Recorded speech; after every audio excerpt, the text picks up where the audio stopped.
Hey, I'm Gia Peppers. I'm the host of Heal Girl Era and the creator of this podcast.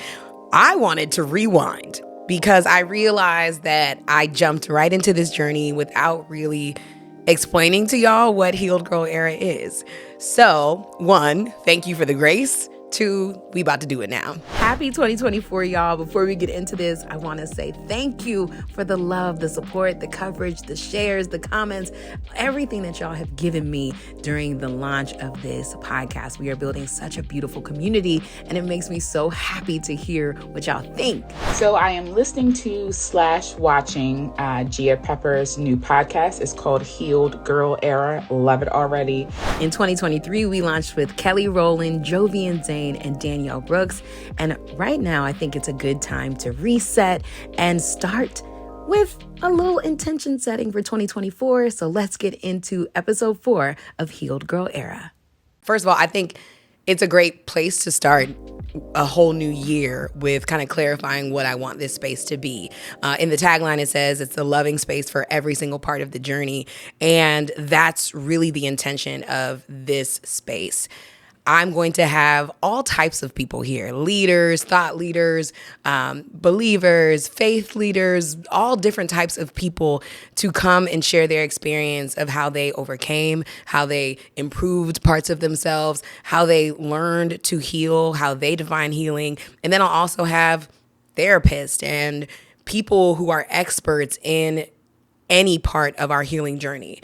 We know that there's no one right way to heal. People find healing in many different instances in their life. They find different ways to go on their healing journeys. And so I know in my own healing journey, there's not been one right way, because every season, every time I go through something painful, it might call out a different part of me. And so sometimes I have to sit with that part, whether that be the little girl version of me or the version of me that is all heart, or the version of me that is all work.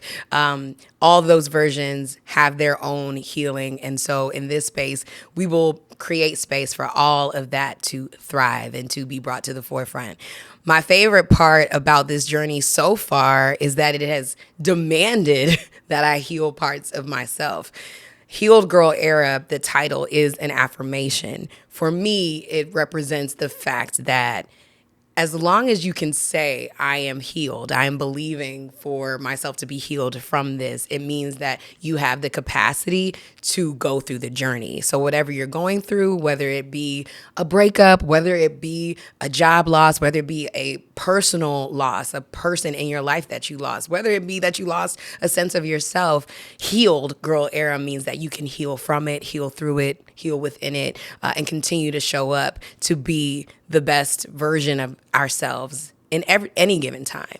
I'm so grateful for this opportunity to create this platform, because in my life, I've been an on-air talent, entertainment journalist now for about a decade. I am walking the steps of the Met Gala. Really? But it is so good. Tell us about the Black women that inspired this look tonight. How did you feel getting out of that? And I've loved the conversations I've had off camera, behind the scenes, really getting to know some of the people that I've interviewed. I've interviewed everybody from literally sitting VPs to Kobe Bryant to anybody. Honestly, a lot of Black people that you can think about, I done interviewed them. And I love also when I get the chance to uncover the why of people's journeys and why people continue to fight for themselves. And a lot of showing up takes courage. And if you don't believe that you can first be in that space, you won't even try to get there. And so I also love that celebrities can come on here, and public figures and people who we might know more about their story than,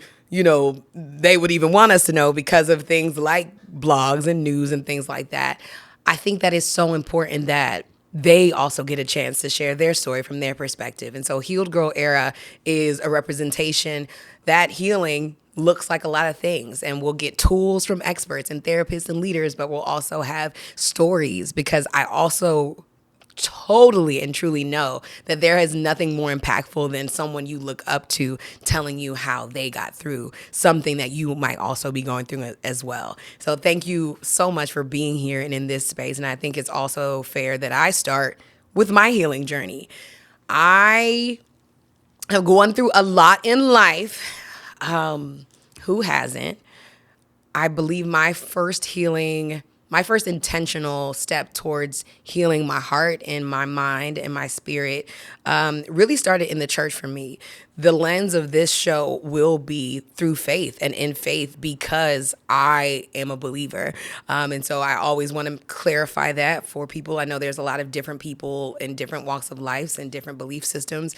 But here I am a Christian. And so that will be a big lens of how this show is created and formed.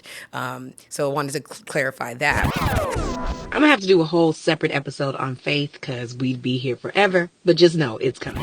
My healing journey, really my first time taking a step into my healing and realizing that I needed to pay attention to myself and how I was really doing because I was in pain, was after my first love broke my heart.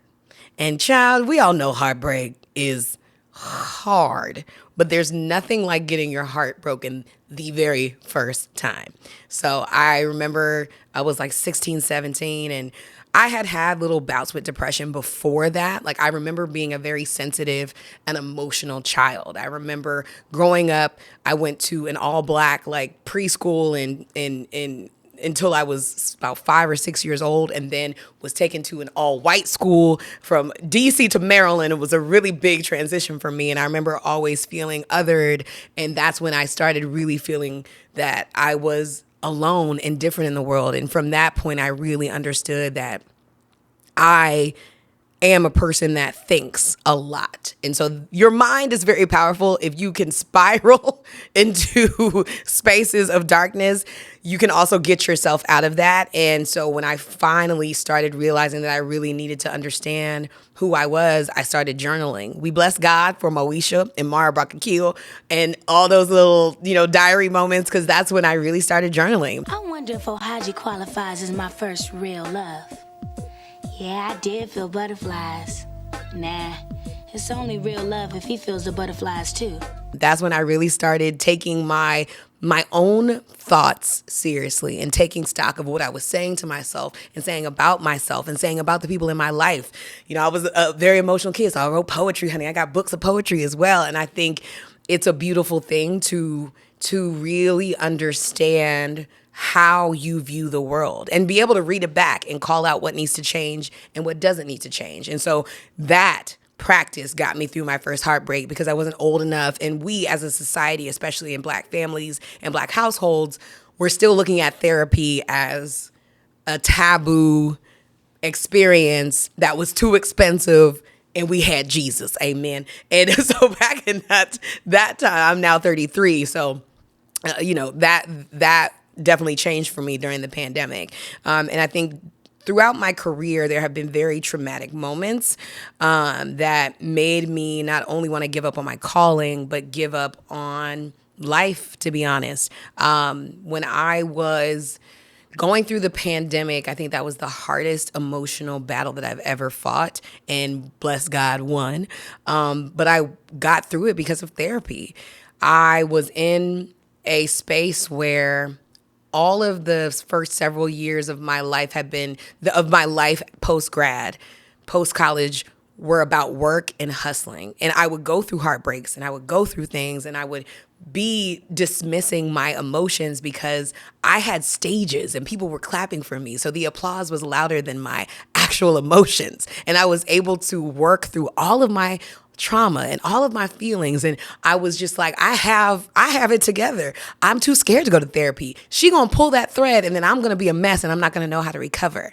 And when I was finally at a mental and emotional rock bottom, I literally remember being scared of my own thoughts because I was spiraling so deep into darkness. And mind you, the world was on fire, right? Like we were in the throes of the Black Lives Matter movement and COVID and the world shutting down. And I will never forget watching CNN every day and seeing the ticker go up of hundreds of thousands of people who were gone. Like it was insane. I also was in New York at that time. So before I came back home to DC, because my mother was like, you ain't about to be in the epicenter by yourself. You better bring that booty home. Hey, man. I remember hearing sirens all night. Like that is an extremely traumatic thing. And I wonder in 10 years how those of us who were old enough to mentally understand what we were going through at that time, how that will affect us. But that was also the point where I couldn't outperform my feelings. I couldn't perform out of any of my trauma, and I had to just sit there with my emotions, and it led me to so much sadness and so many things that I had dismissed within myself. And I prayed. I was like, Lord, I don't want this. This cup is too much. I really don't want to be here. If this is how my life is going to be, I don't want to be here. And that next week, I got into therapy. It was the best decision I ever made for myself. My first iteration in therapy taught me that I was literally living under should. The word should was having me miss out on the beauty of my present life. Because I was so married to the idea of certain things happening in certain ways and timelines happening exactly as my Virgo self wanted them to go. I wasn't enjoying what I had become, what I had accomplished, my family, the sacred reality that everybody doesn't wake up and that you get this chance to breathe in and breathe out. And that means it is a blessing and there's a new day for you to celebrate and enjoy. I just wasn't living it because I hadn't been on the 30 under 30. I hadn't gotten an Emmy. I hadn't landed a TV show. And I was dismissing all of the things and all of the ways I was growing and becoming. And finally, I stopped shoulding. That's what my therapist said, stopped shoulding on myself. And it gave me the freedom to be present and grateful and graceful for my heart, for my journey, for how I walk through life. And so now when people ask me, as freelancers and creative entrepreneurs, one of the scariest, most triggering questions is what's coming up next. Child, we don't know, okay? And if we do, we might not be able to talk about it. Leave us alone. But now I'm able to say what's coming up next is that I'm going to grow and that I'm going to be amazing and that I'm going to be triggered and I'm going to be challenged and I'm going to figure it out because now I trust myself. Now I trust that I am able to heal through and within myself and help even my friends walk through our healing journeys together. And this space is evidence of that. I was also not confident in who I was as a creative for so long. And so this is also a healing effort for me. Healed Girl Era is something that is directly out of a direct result of the fact that I talk to myself in the mirror every day and I tell myself I love myself and I literally say the Lord is my shepherd, I lack nothing. So there's nothing I can't do, there's nothing I can't have, there's nothing that is in my being that was not meant to be there. So why am I being afraid instead of going for it? And so that's what I will continue to bring to the world. I've always been a person that wanted to create content that gave people things instead of took so much away. We live in a time where there's a lot literally calling for our attention, for our heart space, for us to be triggered.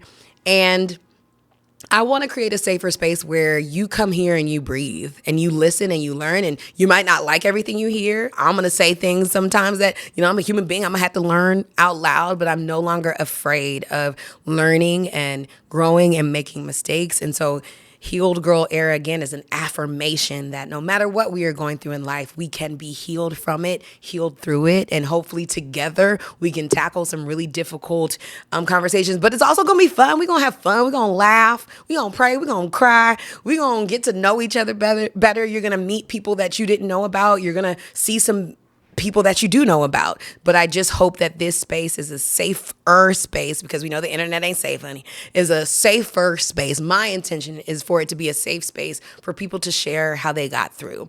The last thing I want to do is talk a little bit about the BTS of the first 3 episodes. Thank you all for tuning in. Kelly Rowland really is that perfect in person.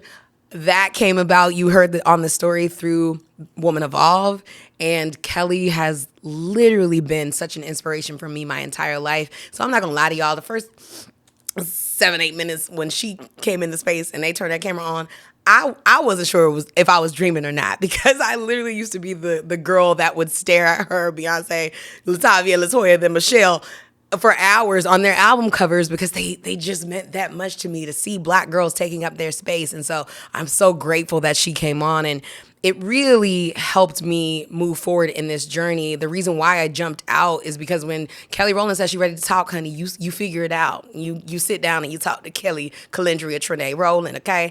And for her, in the space where she is, to say yes to me with no proof of concept and no proven ability that this is going to be a success, but just because she trusted me to share whatever she was ready to share in that moment, means the world to me. Same with Jovi Zane. That's my sister. She is coming out with a new book. Watch that full episode to hear more about it. But I feel like that one really sat with people in a way that I hoped, because I remember leaving that episode and feeling like, wow, I feel free to not be okay. And I think that's one of the parts of the healing journey as well. And with Danielle Brooks, hold on, honey, that's a whole testimony, because Danielle, in that moment, we were in the midst of the end of the SAG strike. We didn't know that, but it was like 2 weeks before the strike ended. And she was in literal back pain. She was upset at the fact that this life was just, she worked so hard. She was just in a frustrated moment, but that you could tell from watching the interview, but she still showed up.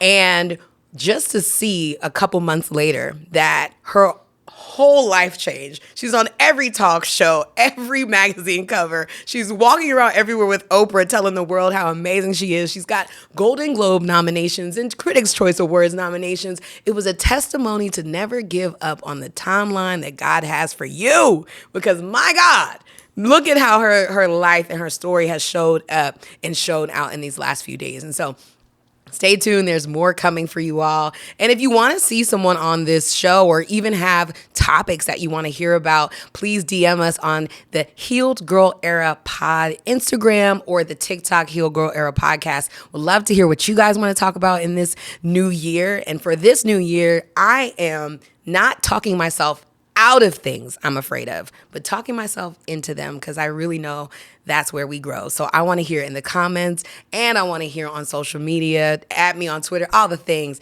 I want to hear what you are going into 2024 with. What is your intention for the year? What is your vision for the year? What are you healing within yourself to really, really ensure that this year, by this time next year, something about you looks and feels different? I want to point out that I wore this shirt on purpose because Oprah is quite literally the inspiration for all things media. But one of the reasons why I even believe in having deeper conversations is because I grew up watching her find people's understanding of their lives and themselves in the world, and it literally changed our society in that moment, in that era. And so I just want to give it up to Oprah for even allowing us to understand that healing was possible. I think as a collective, the world is better because the Oprah Winfrey Show existed. And so, she already gave the torch to Sherry, but I'm taking a little bit of the torch along with us, because Heal Girl Era would not be a show if it was not for Oprah the Winfrey.